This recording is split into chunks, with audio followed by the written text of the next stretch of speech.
తప్పనిసరి. అలా ఉంటేనే ఫరజర్. ఎందువల్ల అల్లాహ్ ఇక్కడ కండిషన్ ఏం పెట్టాడు ఆలోచించండి. వారు విశ్వసించినట్లు మీరు విశ్వసిస్తేనే సాఫల్యం పొందుతారు అన్నాడు అల్లాహ్ సుబ్హానహు వ తఆలా. క్లియర్ కట్ గా అల్లాహ్ సుబ్హానహు వ తఆలా మనకి అర్థమయ్యే రీతిలో చెప్పడం జరిగింది.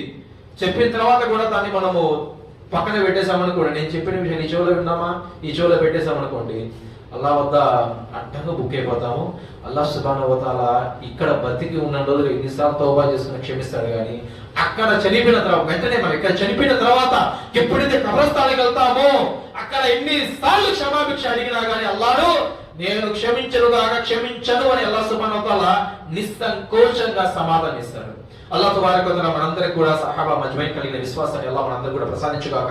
అల్లాహ్ సుబ్హానహు వ తఆలా మనం చనిపోయే స్థితిలో కలిమే తయ్యిబా చదివే సద్బుద్ధిని భాగ్యాన్ని అల్లాహ్ సుబ్హానహు వ తఆలా మనకు ప్రసాదించుగాక. అల్లాహ్ సుబ్హానహు వ తఆలా మనం చనిపోయే స్థితిలో ఎటువంటి అప్పులు లేకుండా అల్లాహ్ మనకి మరణాన్ని ప్రసాదించుగాక.